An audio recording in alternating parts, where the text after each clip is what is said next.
Hello there, friends. It's Miles and Bob. It's a game of no halves. Hello. Welcome to the episode for this week. Hello, Bob. How are you doing? I'm good, Miles. How's things? Very well, very well. Yes, I'm doing well. Obviously, celebrating England, and actually, this podcast will be going out just before the semi-final Yes. of the Euros Yes. this year, which is extremely exciting and nerve-wracking. Predictions, Bob? They've confounded us at every match, haven't they? I know. Every single game. It's They've amazing, come really. through it somehow or another, they're through to the semis. Yes, I know. And we're not quite sure how they've done it, but they've done it. First real test as well, isn't it, with the Netherlands? Because, Yeah. you'd say probably the first sort of bigger team that we've played. So I've got no idea, but No. I mean, who knows? Who knows? I'm feeling somewhat confident now. Me too. In a weird way. Same. Yeah, I feel like the atmosphere has changed. It's It has. funny, isn't it? Because, Yeah. I haven't played the best football of our lives for sure, but we're in the semi-final now, and I feel like the vibe in the country is sort of a bit like, yeah, you know what? We're in the semi-finals. Yes, anything can now happen. Yeah, great penalties as well, weren't they? Everybody Great took. penalties, yeah. Yeah, all that's- five of them. Yeah, all five. And that's always been a problem for England, hasn't it? The penalty shootout. I know. But it was so confident. They You could did see the so confidence. Well. Yeah. And Colby, another brilliant performance from him. Yeah. He is the real deal. Yeah, your mate, your mucker, your friend. My boy. Yeah. I know, it's funny. I could almost be his dad. That's quite scary, really. I'm 32 and he's 19. So, almost. Yes. A few years off. I could probably be his great grandfather. Yeah, you probably could, yeah. Yeah, unbelievable. But all good otherwise. So what have you been up to in the meantime, Father? I'm in the middle of doing quite a bit of writing at the moment for this wonderful Buddy Holly project, a book called Words of Love. Yeah. I'm one of the ambassadors for the Buddy Holly Educational Foundation. Yeah. And so I'm writing a lot of artist profiles for this collection of photographs and memories of other people who've been given the Buddy Holly guitars. Yeah. They're just beautiful things. So each of us is known as an ambassador. And so I've been writing up on the Paul McCartney's, Bruce Springsteen's, Joe Walsh's of this world that have also been given a Buddy Holly guitar. Cool. Now, I'm currently in the middle of a piece about the Clovis recording studios in New Mexico that Buddy used to... Clovis? Yeah, Clovis. Clovis, New Mexico. Well, there you go. Yeah. Nice. Yeah. I mean, even the name, somehow, when you were a kid in the 50s, and you were hearing about records made in Clovis, New Mexico. Yeah, sounds just quite the fancy, name. doesn't It had so many romantic connotations to it, and great sort of feelings of mystery and intrigue, and Clovis. Clovis. So that sounds almost like I don't know. It sounds like clover, doesn't it? Field of clover. But I guess in New Mexico, that wouldn't be happening there, would it? Very dry. And, Very dry, yeah. And anyway, I've always had this thing about New Mexico, and there was a DJ in America in the 60s called Wolfman Jack, and he was one of the great figures of American radio. And in the film American Graffiti, he plays himself, and he's a voice in the background. Okay. Through the night, and he's broadcasting from this little radio station way out of town, completely isolated, and there he is in his kind of stone solitude, right, broadcasting to LA or whatever town it was that the kids were in. And it was so mysterious and so great, and it was interesting because quite a lot of big stars made their kind of major cinema debut in American Graffiti. Ron Howard. Yeah, he was also in Happy Days. A bit before my time, unfortunately. Was it, Miles? Yeah, it was, I guess. 1973. American Graffiti, that's the one. Look at it. It's such a wonderful Ron Howard, yeah. Ron Howard, yes. Yeah. And who Harrison Ford. Harrison Ford made a very early appearance. There was music. Wolfman Jack, there he is in the cast. There's Wolfman Jack. And one of the things about the soundtrack of this movie was that there was music going on in the background at every moment in the film. Yeah. And some of the songs, some of the records were absolutely sensational. And there's a country star called Eric Church. Yes. Who made a record called Talladega, which was about kids borrowing an old pickup truck or something and driving it down to Talladega. 5 good friends on 4 bold tires is one of the great lyric lines in this song. And the opening line of it is, "It was the summer before the real world started." And that's that summer after you finish school or uni or college or whatever, before the real world kicks in. And you had that summer, didn't you, with all your friends in the garage? Yeah, I suppose so, yeah. The summer before the real world started. Yeah, I know. Crazy times. We converted our garage into a kind of games room, didn't we? Yeah, And just spent hours in there. Yeah. Yeah, fun times. Fun memories. So that was American Graffiti. That was American Graffiti, yes. Yeah. I have no idea how we got onto that, but... Well, there we go. There we go. Hey, what a podcast is for, isn't it? It's rambling about, stuff. Well, I do that. I do that all the time. Yeah. So what have I been up to? Well, I was at the Formula One on Thursday, which was really cool, shooting for Red Bull. In fact, actually on my socials, if you want to check it out, Expired Film Club.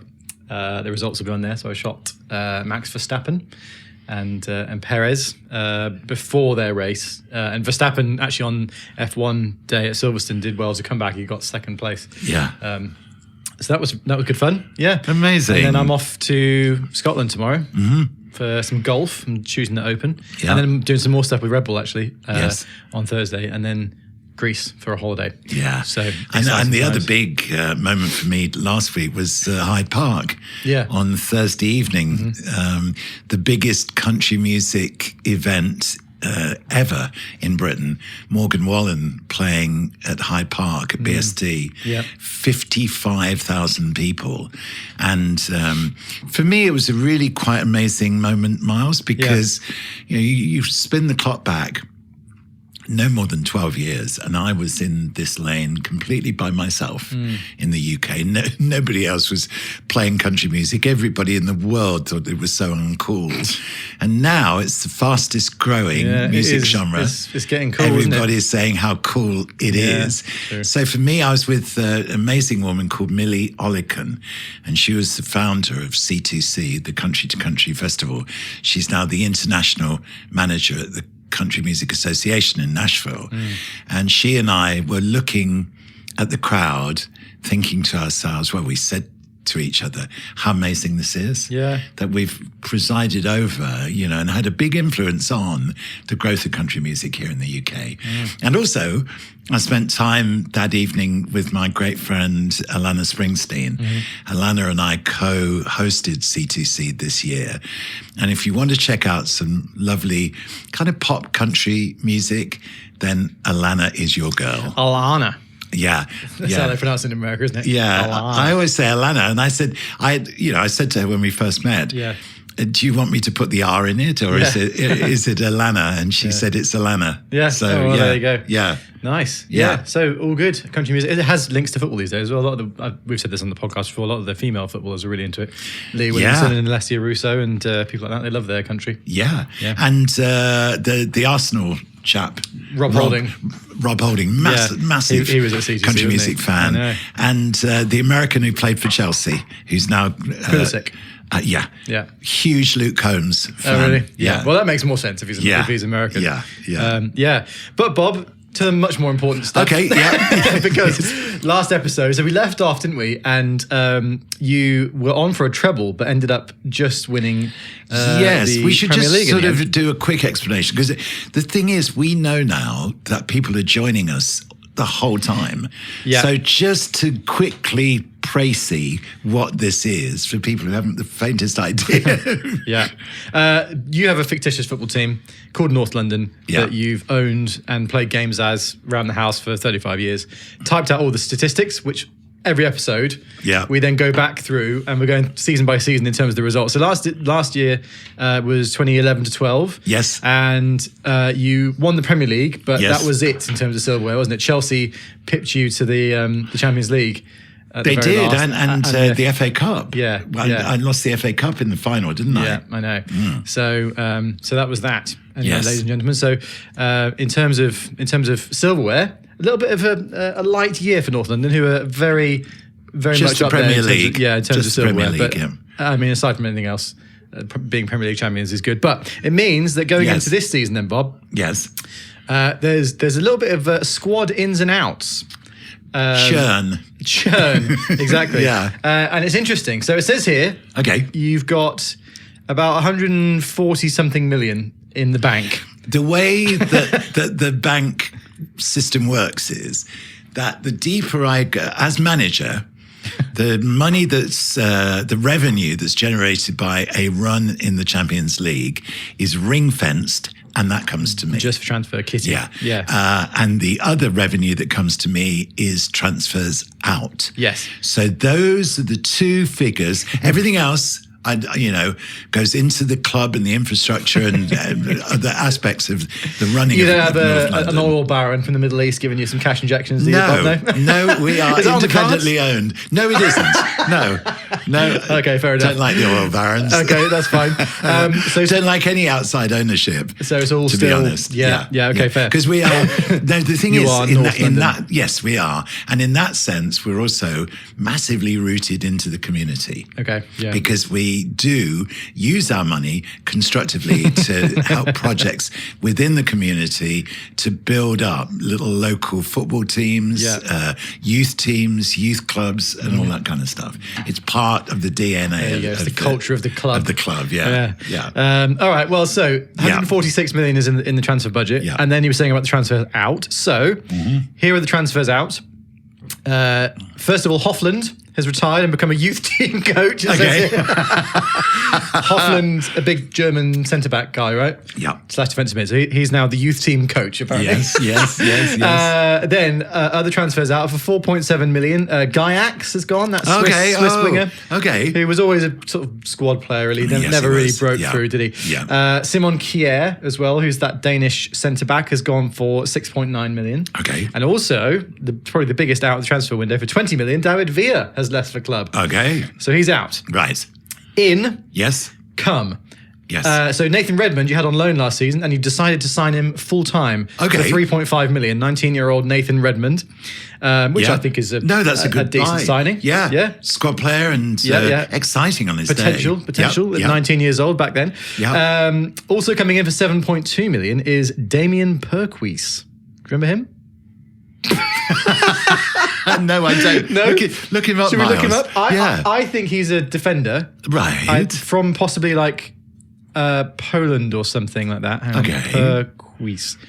Because, I mean, over the years of all the, my goodness, I've signed some players. Yeah. I mean, in terms of the numbers, huge number of players in and out through 35 years.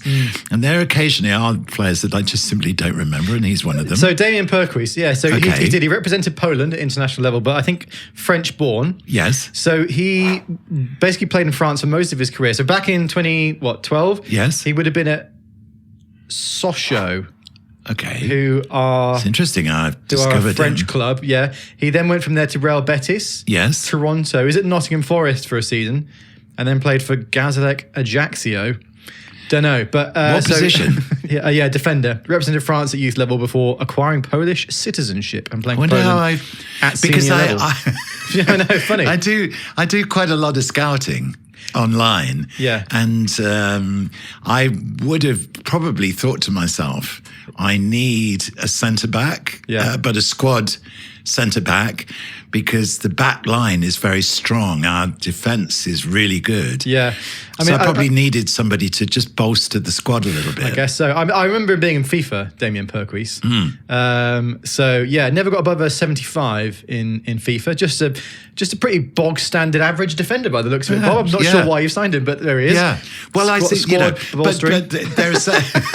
there are certain times when I see a player that isn't necessarily doing that well for club and country, but does do well for North London. Well, let's hope Damien Perquis can be exactly that. Yeah, because the training systems behind the scenes are just we are so on it with training. Honestly, I'm not kidding. So the way we make it fun. Morph him into a world-class defender, right? Yes, we are. Okay, well, there you go.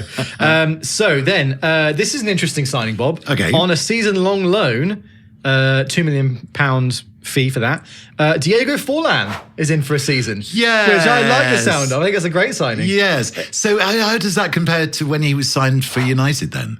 Oh, no, this is a long time after that. So he would have been at Villarreal possibly at this point. Okay, and I brought him back. So you brought him in. So Yeah. he'd be quite late on in his career, I imagine, around this time. Because I really always thought that he was so great. You've got rid of David Villa, haven't you? So I suppose bringing him in. Yes. So let's see. When was he born? He was born in 79. Yes. So if this is 2012, so he'd be 33. there you go. So So towards the end of his career, experience in the squad. I tell you what, Bob. Have you noticed? So recently, Diego Forlan is playing tennis. Quite a high level of tennis. Is he? Yeah. So here we go. I like to challenge myself. Ex-United star Forlan makes ITF debut. What's his ranking, I wonder? So it says here, after making his debut on the ITF Masters Tour in July 2023, Forlan has competed regularly at ITF Masters tournaments in Uruguay. Last week, Forlan faced his biggest test thus far as he competed in the men's singles 45 plus and men's doubles 45 plus at the MT 1000 Lima. So he's playing Good for him. Decent level tennis now. And I really which I think like is pretty him. amazing. I thought he was such a lovely chap. I mean, it took him how many games to actually score for United? Was it 29 or something? It's like 20-something games. But once he did start scoring, then he got some really important goals. It's just a shame, isn't it? Because, he never really proved himself at United. But you could tell what a great player he was. And since then, obviously, he was great. He was top scorer at the World Cup, wasn't he, one year? Yes, he was. So did I sign him just for a year then on loan? So it's just as a season-long loan for Diego Forlan. But the biggest transfer by quite a way this window, Bob, 62 million. Right. Neymar's joined the club.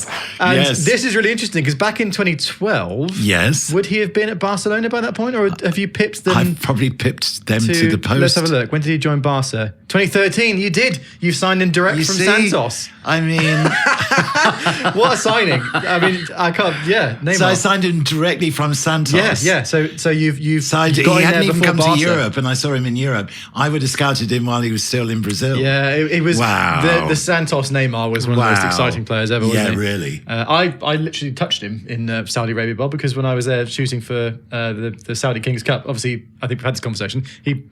I say he plays. He's not actually played a minute yet for Al Hilal, and they won the Kings Cup. And so afterwards, I was photographing the trophy celebrations, and then just was like, "Oh shit, there's Neymar!" And I literally brushed shoulders as he walked past me on the pitch. Funny. Yeah. Anyway, he's in. Big signing, Bob. So I think that's a pretty good transfer window. So how much did I pay for him? 62 million back then, which he would have been about 18 or something at that point. Didn't he? So fair enough. Yeah. So there we go. Yes. So that's the squad going into the season. Yes. Leading us into the pre-season Mediterranean Cup. Yeah, and just to explain this, I have a training base, training camp in Portugal. He has, in inverted commas. And it's a hotel complex with a training pitch with a mini stadium, and we go down there regularly for warm weather training. This all exists in his mind. Could we do with some warm weather training here right now? The stadium holds about 11,000 people. So in the summer, during pre-season, we host the Mediterranean Cup. There you go. In the Mediterranean Cup this year, Bob, I think you've invented an MLS All-Star team. It just says MLS America. Yes. Valencia and Sporting Lisbon. Three teams in it. Okay. North London in the first game beat the MLS All-Star team 3-0. 1-0 win against Valencia and a 5-0 win against Sporting, meaning you finish the Mediterranean Cup top of the table. So the Mediterranean Cup is coming back home with North London. Who were the scorers? Ben Granville scored 2 in the first game, and Kaka. Benzema in the second game, and then in the third game, Freddie Haynes with 2, Dylan with 1, Granville with another 1, and Ozil with 1 late on. So it meant that Ben Granville finishes as the top scorer of the Mediterranean Cup, Bob. Ben Granville, by the way, is one of Mars's best friends from school. One of my oldest mates. And actually, it's funny, speaking of Portugal, we are off, me and Ben and a few of our mates, including Simon Astor and Cameron Stanton, both of North London fame, Bob. Yes. We're off on a golfing holiday to Portugal in November this year. Maybe you're going to our... we'll go and pay a visit. Training camp. In Faro, Yes, yeah. Seriously though, it's a brilliant source of revenue as a business. Yeah. Because it's a hotel, amazing hotel complex. With all the sporting facilities tagged on. Yeah. So there's there's tiers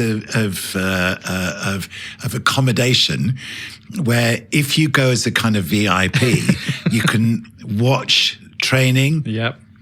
Watch these little matches that take place in the stadium, and it's a really great holiday experience. I bet. I highly recommend it. Okay, great. Yeah, if any of you are in the fictitious North London world, then get yourself over to Portugal during pre-season. Yeah. Right. So Premier League, Bob. Yes. Trying to defend your crown. Okay. Starting off at home against Aston Villa. Freddie Haynes with the only goal there in a 1-0 win. Yeah. Freddie Haynes, by the way, is, Mars and I have been talking about this as we've been watching the Euros, because one of the key elements of the play of North London is that I try and create situations that completely take the opposition by surprise. Yep. I mean, during the Euros, so often we're watching teams that are very, very overcoached, in my opinion. The more the tournament goes on, the play, there's no defense splitting passing, or very little. Yeah. Nobody's really running at the opposition the way that they used to. Yeah, true. So what I like to do with North London is genuinely create unexpected situations. So, for example, let's say attacking centre-backs. Yeah. A centre-back who can literally pass through and run through defensive lines and finish up 20 or 25 yards out from goal and have the ability to shoot accurately from that kind of distance. Yeah. Freddie Haynes is my man. So in that situation, what happens when there's that gap left in the defence and you lose the ball? One of the two holding midfield players drops back. Okay. I mean, it's intensive tactical training. Yeah, it's intelligent tactics. You're demanding of the players that they concentrate 100% of the time. Yeah. So Freddie Haynes fulfilling that role in the North London team. The lineup, by the way, Bob, for the first couple of games. Okay. Me in goal. Yeah. Douglas Booker and David Bennett as the fullbacks, with Godin and Haynes as the two centre-backs. Godin, what a centre-back he was. He was fantastic. Hummels and Webber in defensive midfield. Yeah. Ozil coming from the right-hand side. Okay. Dylan, my brother Dylan, on the left. Yeah. With Kaka in behind Benzema. Is the way the team lines up. What a team that is, isn't it? It's nice. It's very nice. And a slight change to starting 11 in the following game, because Kaka drops to the bench for Redmond, who goes on the right-hand side, and it's Ozil in behind Benzema. Okay. Otherwise, it's unchanged, and it's a 5-1 away win. Away win? Away win. Bob likes to leave little notes of how the game went underneath as well. So it says here, sweep good Swansea team aside with devastating attacking play. There we go. Get careless midway through the second half, and Swansea come to the game. Dynamic fourth goal by Haynes finally secures fantastic win. So Freddie Haynes from centre-backs got 2 and 2. Benzema, Hummels and Eriksen off the bench, the two other goal scorers there. Yeah. So that's the first 2 games of the season. Yeah. Before we go any further though, Bob. Yes. What we've started to do, so we like to do little quizzes on the podcast here and there, and I introduced something a few weeks ago called Football Pointless. And to explain this, basically what it is we get a question, and that question has several correct answers, but what you have to do is try and get the correct answer that was guessed the least amount of times by the general public. Yes. And it's fun. It's based on the TV show Pointless, which I've done a couple of times, actually. But last time I did was with Chris Difford. Yeah. So we got to the semi-finals. Not bad. But so what I do, there's a TikTok account called Won the Ball, and I always save the Football Pointless questions that they post because I think we could use them in yes. So we'll start off. We play as a team on this, so you guys play at home as well. The aim of the game is to get the correct answer with the least amount of guesses by the general public. Okay. So you've got to have good knowledge. And if you get it completely wrong, you get 100 points. And then it's basically the aim of the game is to get as few points as possible, because it's how many guesses. I'm still regretting Swindon Town. I know, that was a good one the last time, wasn't it? I know. Well, if you want to see the last episode, the question was how many. There's 7 teams. 7 teams, that played in the Premier League that begin with the letter S. S. Yeah. Who were they? Yeah. And I said to Miles, I think Swindon Town were right at the beginning, but I wasn't 100% sure. So in the end, we went for Sheffield Wednesday, which was wasn't second bad. lowest. Yeah, they were like 13, wasn't they? Yeah. Basically, so this question gets asked to 100 people, and so the less score, the better. And Swindon, I think 3 people guessed, so it would have been a very good score. To get a pointless answer is the best you can do, because that's if you get a correct answer that nobody guessed. Yes. So it's a pointless answer. So let's try and do that now, Bob, shall we? Football Pointless. first of the day. Yes. Is Right. name any player to make an appearance for both Manchester United and Tottenham Hotspur since 1992. And there are 8 possible correct answers here. Okay. So, Well, Teddy Sheringham is... Michael Carrick, Yes. Berbatov. Yes. So that's 3. Let's think. Michael Carrick, did he play for Spurs? Yeah. We Did he? signed him for Spurs. I thought we signed him from West Ham. No, he went from West Ham to Spurs and then to us. okay. Yeah, I promise you. Right. So that's 3. That's oh dear. So there are 8 possible correct answers here. So this. Right. I'm Man struggling. United and Spurs. Yeah, since '92, I'm struggling to think of more than. So we've got Sheringham, Carrick, and Berbatov. Right. The There are 5 other possible The correct number answers. 15, the left back that we had in the squad last year. Reguilon. Yeah. Good shout. Yes. Great shout. Yes, Reguilon. Yes. Yeah, but so I'm thinking that more people would remember him possibly because he's a recent player. So that's 4. So there are 4 other answers. Blimey. I'm struggling with this. This should be easier than it is. So let's see.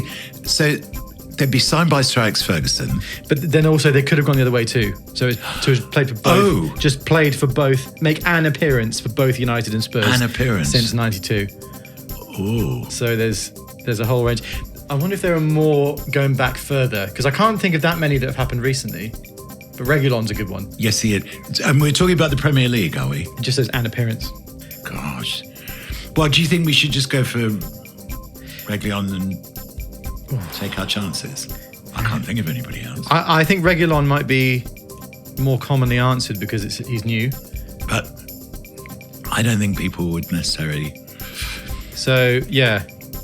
Sheringham, Carrick, Berbatov, Reguilon. That's the 4 we've got. Well, let's go for Reguilon. Yeah? Yeah. Okay, I'm going to trust you on this. Yeah. Okay. Last time I should, you should have backed yourself on Swindon, shouldn't you? So we'll So, okay. Play along at home. By the way, if you don't follow us on socials, at A Game of No Halves, we post clips of these Football Pointless and loads of other stuff from the shows on there. So go follow us on social media. Right, Bob, here we go. Okay. So, the most guessed answer, Dimitar Berbatov. Oh, Christian Eriksen, of course. Oh, that's stupid. Yeah. Well, he would have been... But he's second. So would have, Berbatov 67, Yeah. Eriksen 61, Yeah. Carrick 43, Yeah. Sheringham 24, Louis Saha. Forgot about Saha. I forgot he played for Spurs. Oh, yeah. Yeah. I was thinking of him as Fulham outside of us. Yes, and Everton he was at for a bit, wasn't he? Yeah. Reguilon 19. Not bad, Bob. Not bad. So there are 2 other pointless answers. Oh, go on. Zeki Friars, an old left back, and Fraser Campbell, who I didn't realise played for Spurs either. Oh, they would have been Fraser pointless Campbell. answers. But as it stands, 19. I think That's not I think bad. that's pretty good. So well done for backing Reguilon there, okay. Bob. You did a good job. Right. We'll resume more Football Pointless later In the show. Okay, well, it seems we're being beckoned down the tunnel for a half-time break, Bob. Should we hear from our sponsors? No, wait, there's probably another minute of extra time to go. There was the injury to David Bennett. I think maybe we should cut to the break. Okay, right. Funnily enough, the other evening, I had supper with one of the great Spurs legends, Steve Perryman. Oh, yeah. There you go. Yeah, because just to explain, and it's, this is something rather lovely, because 5 years ago, I suffered an aortic dissection. Miles was there and got me to hospital. It was really a serious moment. Fun day, wasn't it? It was a fun day, yes. But we come through it. Yeah. But so I've become part of a committee that drives the Aortic Dissection Charitable Trust. Mm-hmm. And we're doing a lot of work in terms of patient support. And anyway, Steve Perryman has become an ambassador for ADCT, and we had a bit of a get-together last Friday at one of our local gastropubs here called the White Hart in Fifield. Do you know, we've been going there for years. They've just won a whole shed load of awards. It's a wicked place. It's so, the food there is beautiful. Yeah. And so it was lovely, and Steve was very interesting. It's always interesting talking to him about the days have gone by in Spurs, and he's a big fan, like I am, of Bobby Charlton. Yeah. Who isn't? Yeah. I mean, Steve thinks that Bobby Charlton is the best English player ever. Yeah. And I think he's right. Yeah. Way before. You're hard pushed to obviously think way of before your anybody time. better, But yeah. if you watch him in anything on YouTube of the 1966 World Cup, and you see him particularly in the semi-final, running through, scoring from like 30 yards, right foot, left foot. He could do anything, Bobby. Brilliant player. Yeah, he was. Yeah, word legend's used a bit too much these days, but he is genuinely unbelievably. Back to North London then, Bob. Well, I suppose we've just been in North London with Spurs. Yeah. All right, so speaking of Fulham, your next game is against them, and it's a 2-0 home win. Yes. Benzema and Ben Granville back on the score sheet. Ben Granville's doing well, isn't he? Yeah. It says Diego Forlan makes his first Premiership appearance for the club in routine win. He actually started the game and played the full 90 minutes, but no goal for Diego Forlan, unfortunately. Right. You changed formation here to a 4-1-3-2, so it was Benzema and Forlan up front together. Wow. Which is an interesting strike partnership, isn't it? So then, away at Norwich City, Bob, hard-earned win. Right. Start brilliantly, but Norwich get freak own goal against the run of play. Right. So...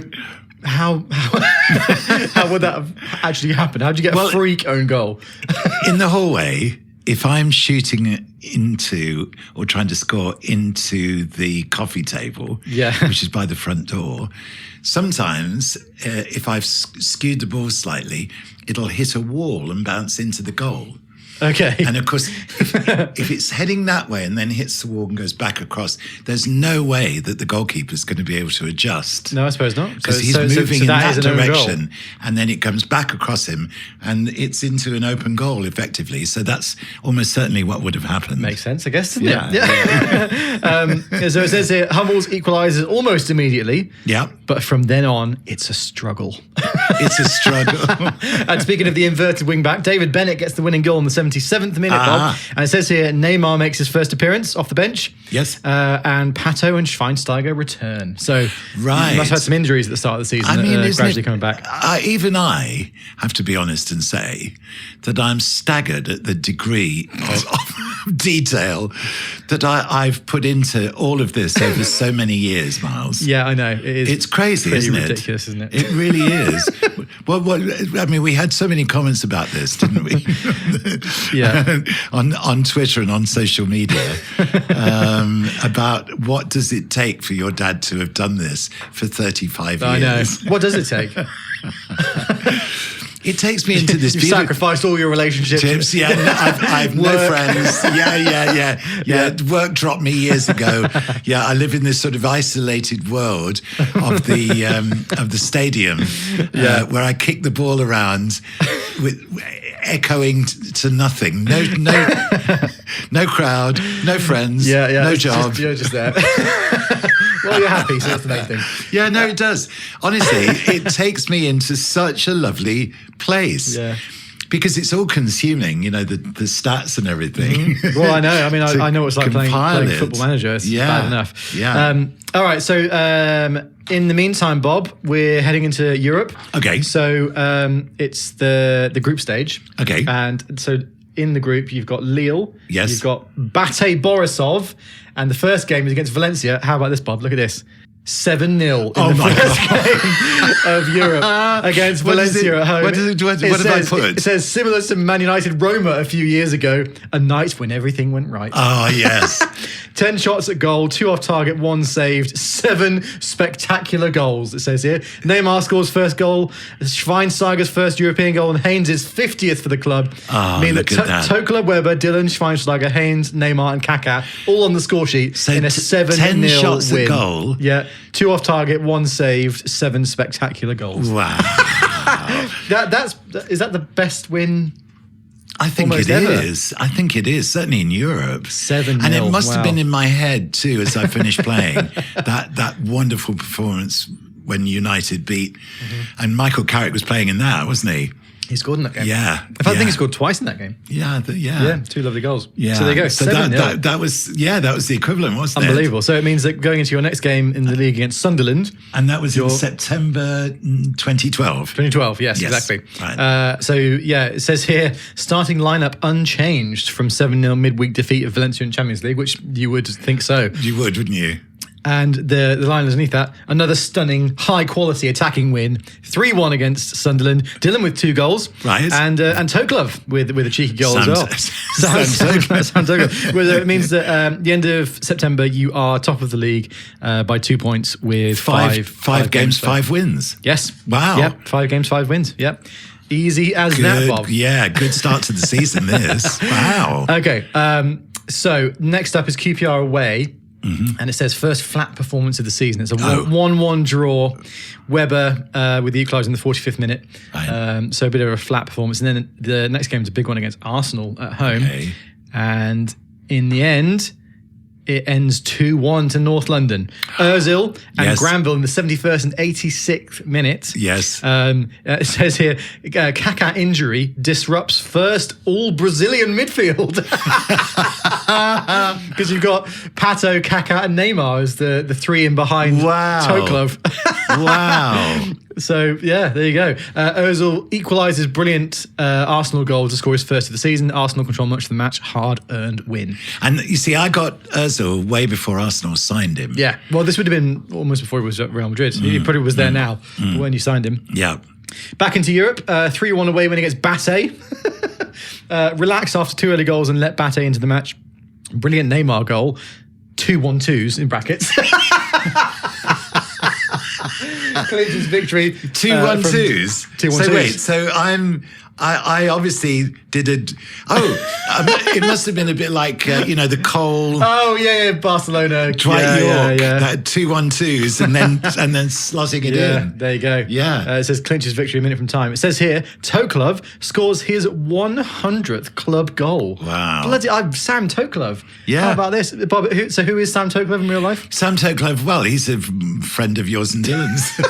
Well, he was actually the younger brother of one of my mates from primary school. Yes, so that's again, right. I haven't seen in ages. I don't think Dylan's seen Sam Toklov in ages, but no. Youth Academy prospect came through and he's become a club legend by all accounts. Absolutely. So he got a goal. And so did Bennett from left back again. Yeah, and David Bennett also is this. Okay, so wait. There you go. There we go. This. So Bob's holding up a little trophy for those of you not watching. Yeah. If you want to watch, by the way, we put the episodes out on YouTube as well now, yes, so go subscribe there. Well, when Dylan was 11, last year at primary school, he was part of a golden generation. I have to say that's what they were. There were 5 or 6 lads in that year, just that year, for Hanny School that were just brilliant. They were absolutely fantastic. Mm-hmm. David Bennett, Freddie Haynes, Dylan, Sam Naylor part of that team? Anyway, they won all the local 5-a-side football tournaments for their year. Yeah. I remember seeing them win an indoor tournament in Wantage. Yeah. They won a tournament outdoors in Abingdon. Wow. They won everything. And so we've got these cups and there's this great picture, actually, I must find it for the next edition, of Dylan in his kit and everything with the cup. Yeah, we had it around here somewhere. Yeah, I know where it is, actually. Okay. I can go and get it if you like. It's all good. Rosy-cheeked Dylan after a 5-a-side win. So David Bennett was part of that team as well. Yes, he was. So they did really well. So of course I just took the whole team, put them in my academy, and there we are. Jesus. Yeah. So speaking of Dylan and his footballing prowess, he gets a goal in a 2-0 win against Southampton in the next game. Schweinsteiger with the 90th minute one there as well. Another late goal secures 3 points after team miss several clear chances. It says there. And then because the other thing, just to reiterate, is the fact that I can't have a player in my team that plays for another Premier League club. Yeah. So, because otherwise they'll be constantly playing against each other. Yes. And that doesn't make any sense at all. Yeah, no, true. Not that any of this does. Yeah, because everything else is totally normal. So, an abnormal result in the Champions League, Bob. 3-3 draw against Lille. Kaka, Neymar and Weber. It says uncharacteristically loose performance. Give the ball away far too much. Bob. I hate giving the ball away.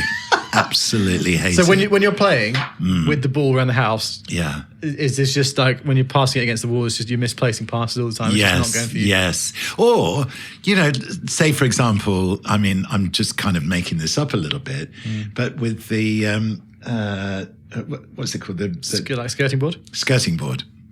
I can say kick it against the skirting board. Yeah.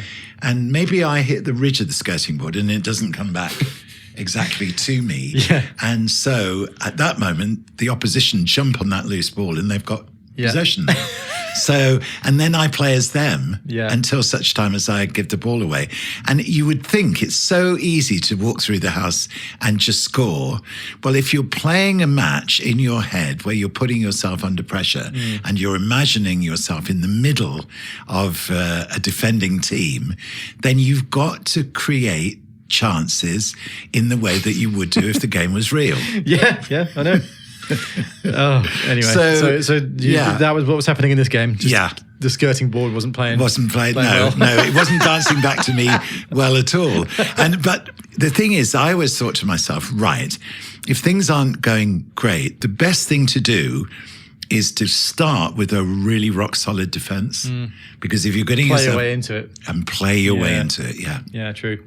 Well, looks like you had to do that against Lille. Weber scores another late goal to rescue draw, Bob. Kaka, Neymar, and Weber with the goals there. So 3-3. Then back into the league, away at Wigan.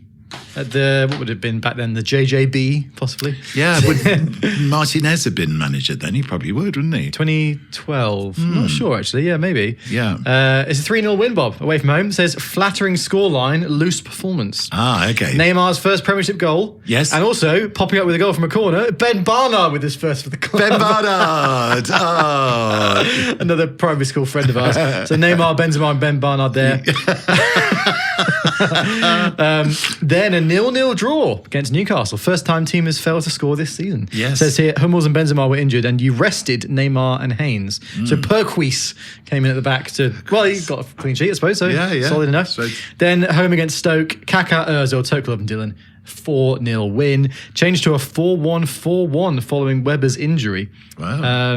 Ozil, Kaka, midfield, brilliant. So you've got, wow, so Weber went off injured by the looks of it. Ozil replaced him. So you had a midfield then of Schweinsteiger, Neymar, Kaka, Ozil and Dylan. Whoa. That's not bad, is it? No. And who was up front then? Benzema? No, Toklov. Sam Toklov. Who seems to be the first choice striker this season. Okay. Anyway, it means end of November, Bob. You are top of the league. You've got 29 points, played 11 games. City are on 28 points and they've played 12. So things are looking rosy. Yes.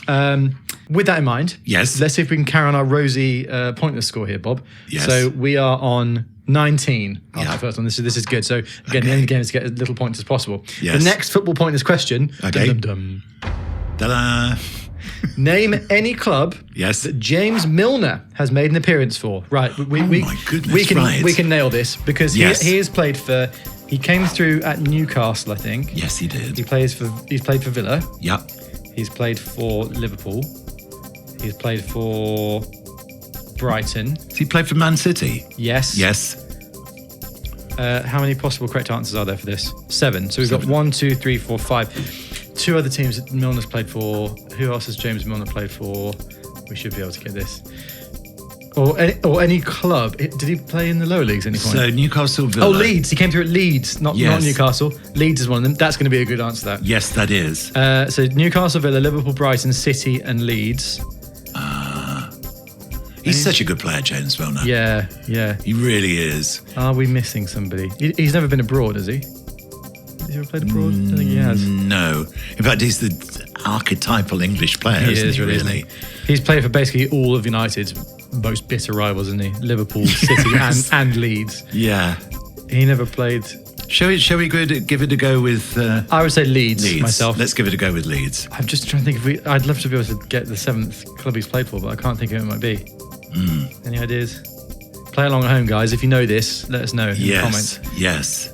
Newcastle, Villa, Liverpool, Brighton, City and Leeds. There is another one in there. Yes. Okay. Well, anyway. Okay. So we're saying Leeds? Let's go with Leeds. We're going to lock in Leeds. Okay. We're going to lock in Leeds. Here we go. So, Liverpool. Yes. Most guessed with 88. Yes, not surprisingly. Brighton, 87. Yes.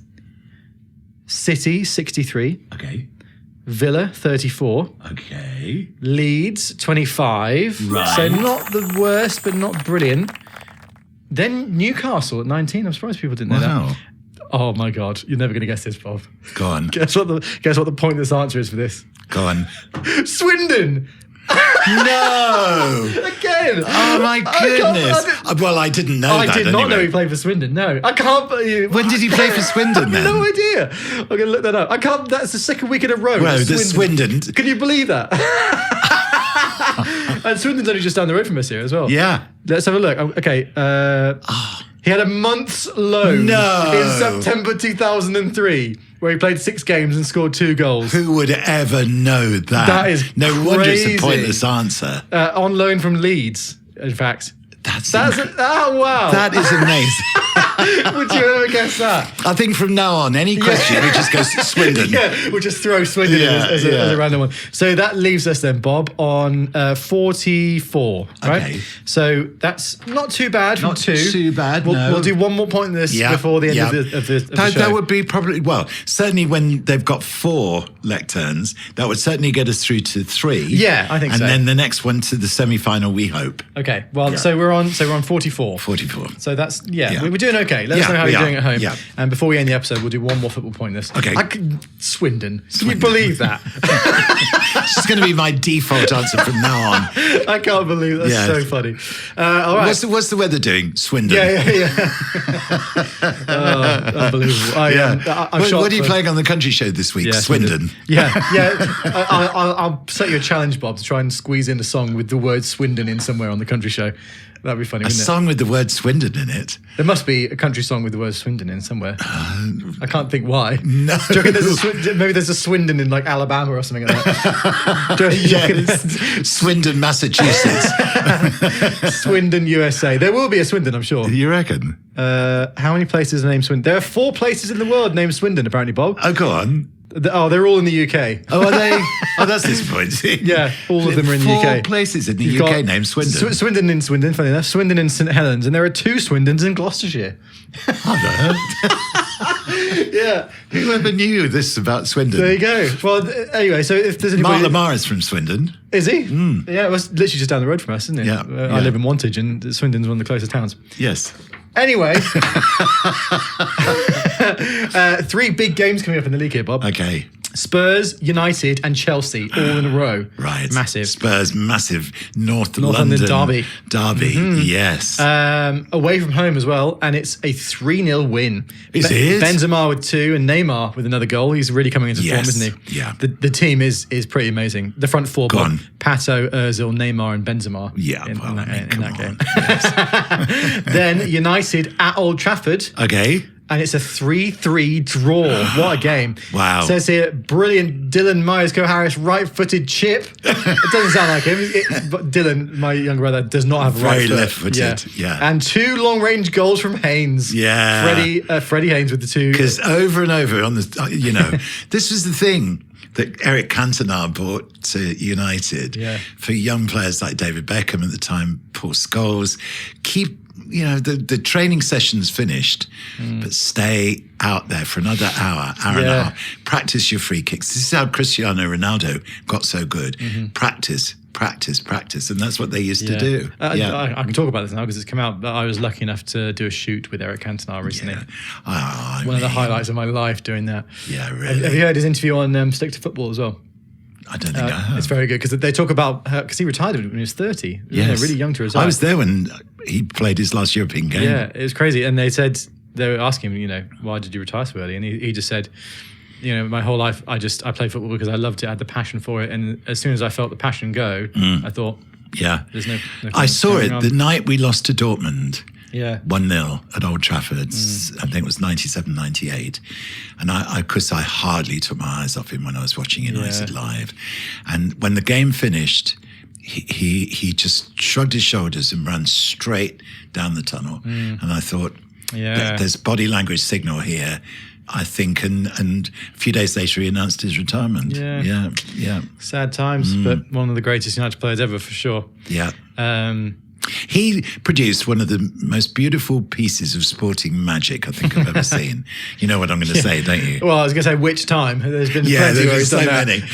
So it was against Sheffield Wednesday, funnily enough. Yep.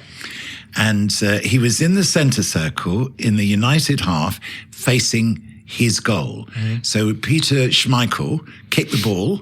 It wasn't a pass to him. He just kicked it up, but Cantona took it on his chest. Yeah. Okay. David Beckham had begun a run. Not David Bennett. No, not David Bennett. Well, he'd have been on the other side. True. Yeah. So David Beckham started to run along the touchline, but just beginning to arc in towards goal. Yeah. And Cantona kept the ball up and then sort of over his shoulder hit this pass. It arced over. It was like a chip shot or whatever in golf. Yeah. Because the ball landed. And I thought, he's overcooked it. He's put it too far ahead of Beckham. But he put a spin on it, so the ball span back exactly into David Beckham's path. Didn't even have to break his stride. Yeah, I amazing. thought one of the most amazing things What is this ever. footage? I bet it on YouTube somewhere. It might exist. Yeah. We'll have to try and find it. That'd be cool, wouldn't it? Anyway, 3-3 draw at Old Trafford. Bob. Okay. Dylan and Freddie Haynes with 2 long-range goals, rescue a point. And then Chelsea at home, 2-0 win. So you've come out of those 3 fixtures with 2 wins and a draw, which is great. Neymar and Dylan. Dylan's in a bit of goal-scoring form at the moment as well, isn't he? Yeah. Tight, organised performance against defensive Chelsea side. Brilliant long-range Neymar goal. And Dylan, right-footed lob again. Well, again. Another lob. Another right-footed lob as well. This is something he could never do in real life. By the way. And I tell you what that is, okay, how I would achieve that. Yeah. So in the sitting room, there's the buffet Yep. at an angle. Very important player in the North London setup. Where's the number 9? Yeah. So when I'm taking a corner from the left, I'm aiming to hit the buffet and have it bounce into the goal. Yeah. So the buffet is effectively in front of the goal. So if I'm cutting in from the right and I want to score, I've almost always got to lob so that it goes over the buffet. Oh, right, okay. and drops down into the goal behind the... And so that's what Dylan would have done. And that's what Cutting Dylan would in have from the done. left-hand side. There I you was go. obviously practicing this at the time. So it leaves you actually second in the league, but you've got 2 games in hand and you're 3 points behind United. So things are looking up. Back to the Champions League, Bob. Let's see how the rest of the group stage has gone, shall we? Yeah. Lille at home, a 4-0 win. Easy as you like. Benzema, double for Ozil and Weber. Yes. Neymar, brilliant. Ozil returns to form. Hummels and Benzema injury doubts for Saturday game away to Newcastle. Oh, okay. Which I think we're catching up with the Champions League. Next game against Valencia away is a 1-1 draw, so they've managed to recover from the 7-0 battering they got. Yes. And then Bate Borisov at home, 4-1. Kaka, an own goal, and 2 for Toklo. Comprehensive, skillful win, it says here. Okay. Forlan has last-minute chance to score his first goal, but puts it wide. Oh, who does? Forlan. Oh, he's doing the, oh. It's not happening for him. No. It says Kaka outstanding. The own goal is the team's 550th European goal, Bob. I can't believe 550 European goals. I can't believe you kept the stats that in depth that you know exactly how many goals you've scored as well. God. This was a second string team by all accounts too. I always know it's second string, Bob, because I'm not starting basically. Ah, yes. Mark Barnard in goal. Yes. He did eventually become the number 1, but at this moment... Yeah, it's a bit like Emi Martinez, isn't it, for Aston Villa, being the second choice for decades almost, and then suddenly getting his chance. And but I'm holding him off for now. Yeah. So that means you qualify top of the group, Bob. Yes. And in the round of 16, you've scored 22 goals in 4 matches. No, 6 games. Oh, in 6 matches. Yeah, of course. Mad. That's more than... That's nearly 4 goals a game. Yeah. So in the round of 16, which we'll find out about next episode, you were playing PSG. Oh my goodness! Right. So okay. back in 2012, 13, they were getting good. They were getting good, weren't they? They were. For sure. Yeah. We'll return to the league, Bob, and go to the end of the year. Wow, actually, it's another massive game against Liverpool now at home. So a run of 4 games is that Spurs, United, Chelsea, and Liverpool. Wow, that is and normally our form running against Liverpool is very good. Yeah. Well, this one ends 1-1. Okay. Benzema penalty score against the run of play. Yes. In the 44th minute with the first shot of the first half. Right. Says Liverpool continued to dominate in the second half, deserved their draw. Right. Says here. Then away at West Brom, 1-0. Okay. Benzema with the only goal there. And then back at home against Everton, 4-0 win there. Okay. Benzema with 2, Ozil and an own goal. So Benzema's got himself 4 goals in 3 games. Attacking formation, convincing win. Good. Say the notes here. Yes. So at the turn of the year then, Bob, United are still in top. They are 3 points ahead of you, but you do have 2 games in hand. Okay. Okay then, Bob. Okay. Before we leave you, we'll have one more football point in this, because I know everybody listening at home is obviously clamouring for the final points of the day. Yes. This is an interesting one, right? Okay. Name any club to have won the European Cup / Champions League on only one occasion. Okay. Who are we going with? Aston Villa. Villa. Won it once. How many are there, by the way? Oh, sorry, yeah. There are 10. Oh, my goodness. 10 possible. Villa's a good shout, though. This is actually quite tough, isn't it? Now I'm thinking a bit more. Sparta Prague? I've got one of those. Forest won it more than once, didn't they? Yes, twice. With consecutive seasons. Yeah. That moment, Liverpool won it 5 times in a short period of time. Forest won it twice. Even Villa won it. Yeah. It was Heysel. It was Heysel, wasn't it? That then I'm not sure. We didn't play in Europe for about 5 years. It took us such a long time to catch up. Oh. But at the time that break happened, English teams were dominating Europe. What was the break for? 70s and 80s, because of the horrendous rioting at Heysel Stadium. People got killed. Liverpool were playing, Okay. Yeah. Okay, so teams who have won it only one. This is quite hard, isn't it? Have Inter won it more than once? I'm sure they have. Because they also did it with Mourinho. You know, you're talking about teams that could be like Fiorentina or... random teams. Yeah. Shall we just go with Villa? Because otherwise we're going to be guessing at teams that we're not sure won it or not. Let's go with Villa. We'll see. So 10 possible answers then, Bob. Yeah. We're going with Aston Villa. So any club to have won the Champions League on only one occasion. Yeah. Oh, well, City, of course.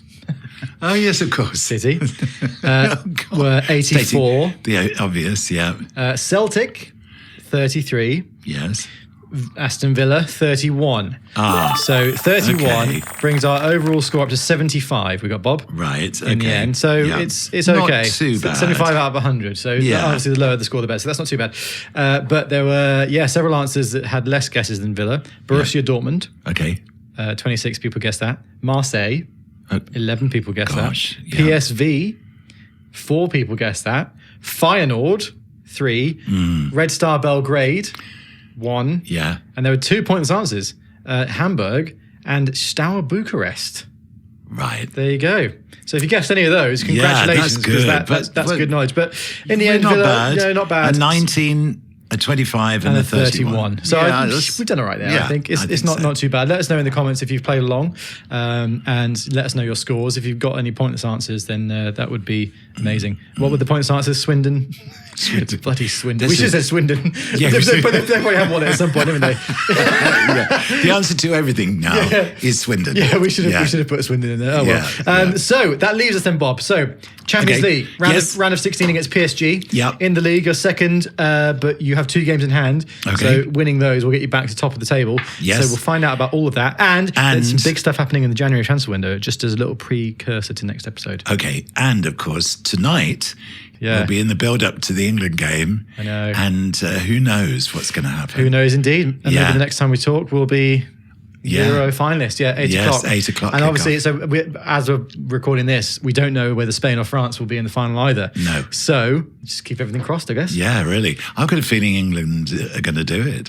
Yeah, I'd love us to. It'd be amazing, wouldn't it? It's amazing. We're going through with scoring hardly any goals. Same as France, though. Yeah, with the sort of grease of 2024. If you think if us and France get to the final, it is just like the 2 most boring teams of the tournament, basically. Yeah. Isn't it? Oh well.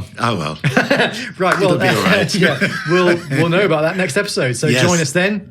Thank you all for listening and for watching this time. Remember to follow us on socials at A Game of No Halves. Yeah. You can watch video episodes on YouTube.